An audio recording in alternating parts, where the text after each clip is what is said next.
విశ్వాసంతో అడుగులు ముందుకు వేయగలవా? మస్సాలో దేవుని ప్రజలు దేవుణ్ణి శోధించారు. దేవుడు మమ్మల్ని బయటికి నడిపిస్తే మాకు కావాల్సిన అవసరాలను ఎందుకు తీర్చడు? ఆయనది కదా బాధ్యత, ఆయనది కదా బాధ్యత.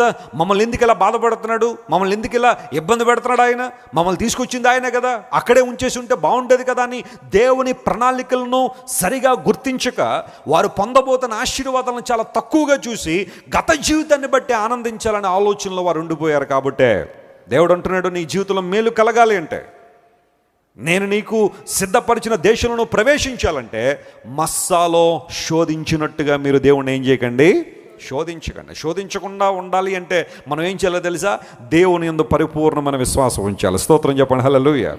Your faith will give you an ability to trust the Lord, not to test him.